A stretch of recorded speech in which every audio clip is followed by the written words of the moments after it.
Welcome to the Misfit One Lifestyles with Elizabeth Colin. She will awaken and connect with your Misfit One. Are you tired of the ups and downs in your life? Are you ready to live a healthy lifestyle once and for all? We are talking about all aspects of your life. Being fit is not just physical, it's also your mind and soul. Learn how to take steps in your life to move towards your goals. Elizabeth's goal is for everyone listening to the sound of her voice to get fit.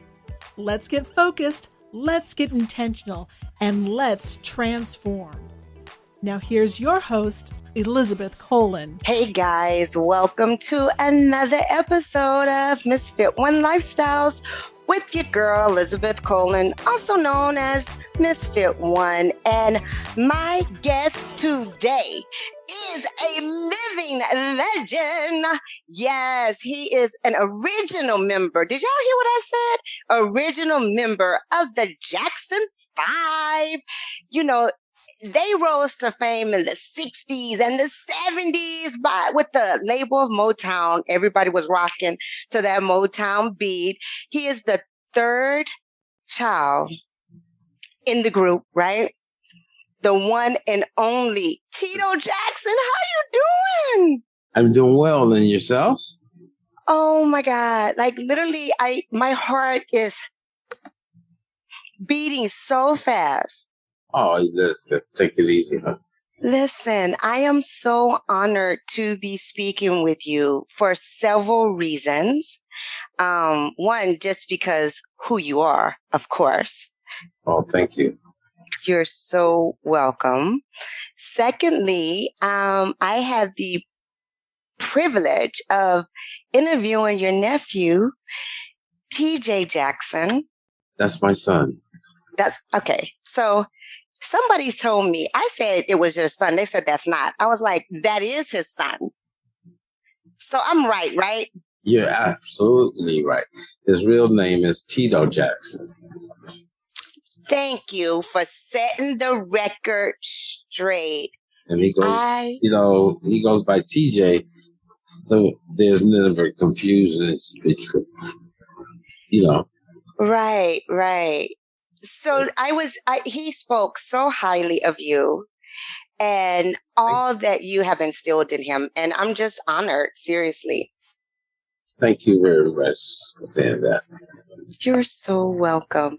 You have so many things that is just so profound about you, not only from your family and how you got started in this industry, but you have your sophomore album.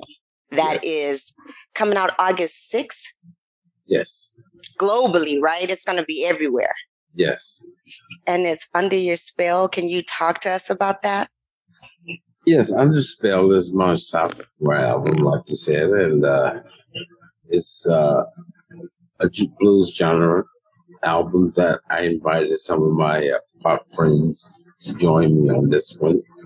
And for collaborations, we have George Benson, Stevie Wonder, my brother Marlon, Kenny Neal, Bobby Rush, Eddie Levert, Icebox, and B.B. King's daughter,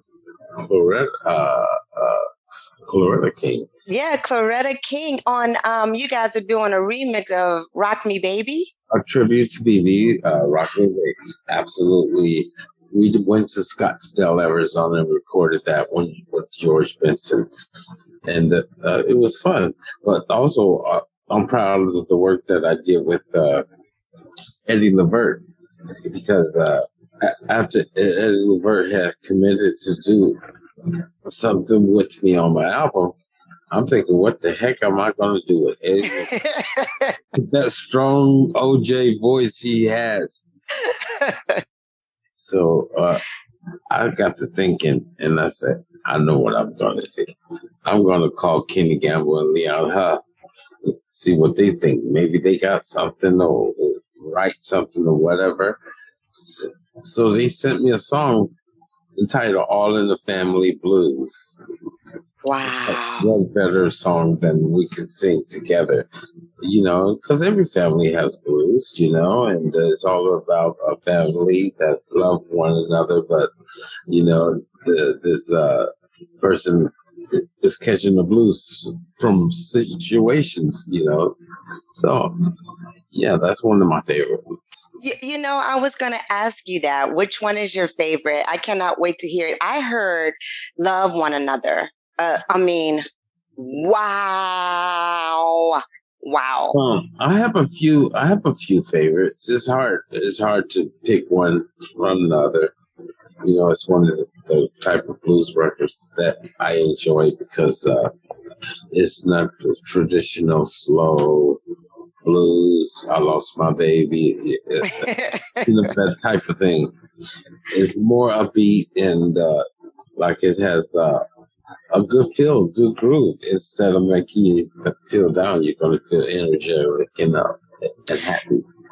Very true, because I was putting it on while I was doing some stuff and I was typing and I had to stand up and was like, okay, this is one of the ones, like you said, that is really going to make you dance. It's not like, get your whiskey and your cigar and sit back with your shades on and get ready to cry in the dark, right? That's not the kind of blues you putting out here. No, it's not. Now, which song are you referring to? I Love One Another. Yeah, well, that song, I wanted to be more than just a blues song because the message is actually stronger than the song, and I felt that I needed to get a message out there more importantly than a song. Yes, and it's so necessary today. Exactly. Today, like we need that right now. Exactly. That's my protest sign. Love one another. That's right. Because, with all the Black Lives Matter going on, all the brutality, all this stuff, I mean, and it's crazy how love one another, such a simple statement, right? Yes, exactly. In the video, I enjoy doing that as well because I did a Zoom type of video. And what's interesting about that is by doing it in that fashion, that way, I was able to invite different celebrities to the Zoom party.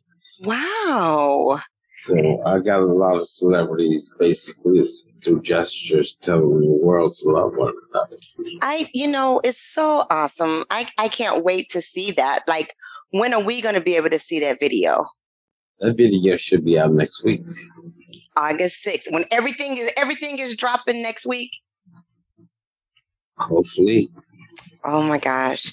What's so crazy is we have another connection. My father-in-law was your brother's and you guys' bodyguard for a long time, Jack Colin. I know Jack Colin. Yes. So well. Is he still here with us? No, he passed about 3 years ago, but your family did an amazing post and tribute to him, which was so heartfelt. And yeah. Yeah, I remember him very, very well. Nice guy.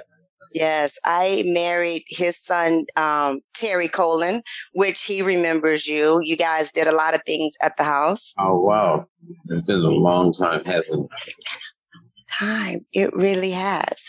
It has been a long time. And I feel as though I am so connected, not only through the songs, but through your family, because you guys represented so much for us. You know what I mean? We didn't have little brown kids on TV. We didn't have little brown kids doing these things. So you really changed the world. And that is really my whole platform, right? Fit, focus, intentional, and transforming. Yes. And you done all of that. Yeah, we came in on the end of the civil rights movement. Wow. We were in the homes of of not only the black race, but the Caucasian race as well. So the Caucasian families and got to enjoy the music as well. This story we were told that this student was going to school with a mixed school, and kids weren't all, binding because of different races.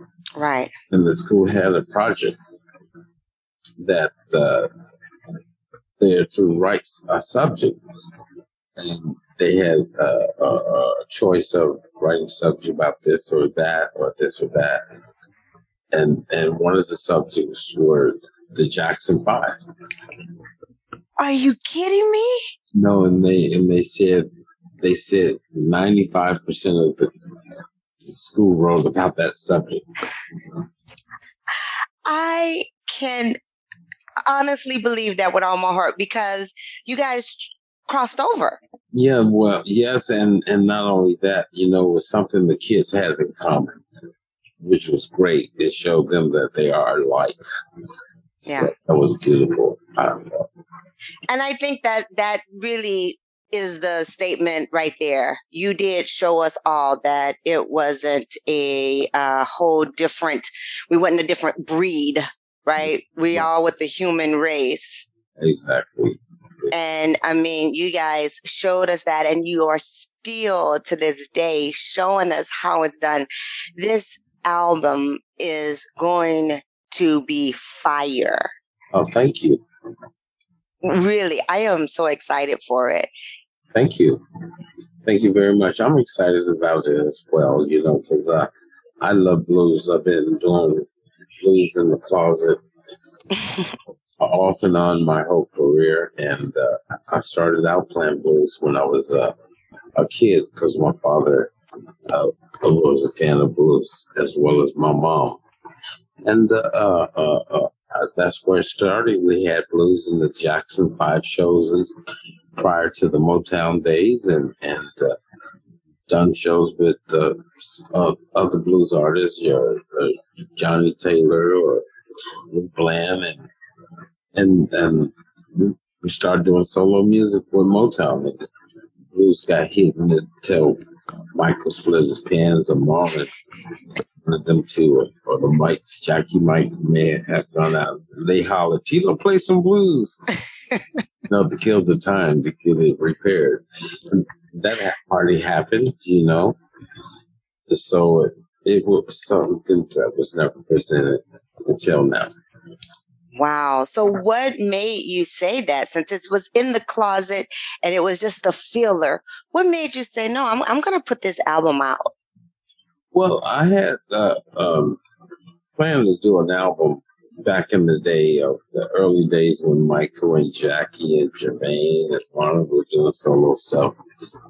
But being a married man at that time and having babies, sons especially, felt that it was my time to be a father more important, because the Jackson 5 kept us so busy. I just didn't see no room to try to support a solo career. Right. On top of that, so I thought it would be important to be there for my boys. And I said to myself, then I can always do an album. And of course, they got interested in the business. So I pretty much helped them out, knowing some of the roads to take. And after that, I decided to do my debut album, which was Tito Time. Yes. I think a survey online is what convinced me of wanting to do that album and not wanting to be a tribute, which Jackson never recorded and all that stuff. Right. Mark Lee said a comment that really got my juices going toward music. So I decided to do that pop album, and my fan base is pop, so I wanted to do something for my fan base. And I said, well, right. It's going to be this blues record that I've come up with now. So the third record is probably going to be a blues record again. You said it. You can always do an album, and this is proving it right here. Whatever your fan base is based off of you, Mr. Jackson. Like, we are going to get your music no matter what. And you're going to make us fans, even if we were pop, blues, you do gospel, we getting it. We here for it. Like, we will support you. So, I applaud you for stepping back and raising your family because your son is amazing. I just love him. So you did such a great job. Thank you. You are so welcome. So we are all standing behind you, looking forward to August 6th when Under Your Spell is released globally. Are you doing anything special for that day? Well, I don't know. I was just talking to one of my colleagues, and I said, we didn't plan a listening party or anything, so he's going to possibly think about doing something in Clarksdale, Mississippi. Wow, that will be so amazing. And where are you located? I'm in Charlotte, North Carolina. Okay. Yeah. But, listen, airplanes go everywhere. You know what I mean? That's true. So that we're going to do this thing and hopefully it happens, and hope this record have some kind of a spell on people. Definitely it will. I'm telling you, I'm very funny about my music. I'm a weird girl about music, right? Like, but this moved me before I even knew it was you. You know how you get things in, and I was listening and I'm like, this is awesome. I love this. So it's gonna be. I tried to do a blues record that my fan base will enjoy it, although they don't hear blues or listen to blues. And maybe some of them will lend their ears to blues because blues can use that support. All of our music comes from that genre or that blues thing. So, and like I said earlier, Eddie Levert is thinking about doing a blues album. I mean, come on, that's a great guy, great singer, legend, Hall of Famer. I can't even imagine that. Now that's mind blowing, right? Yeah, and I feel that blues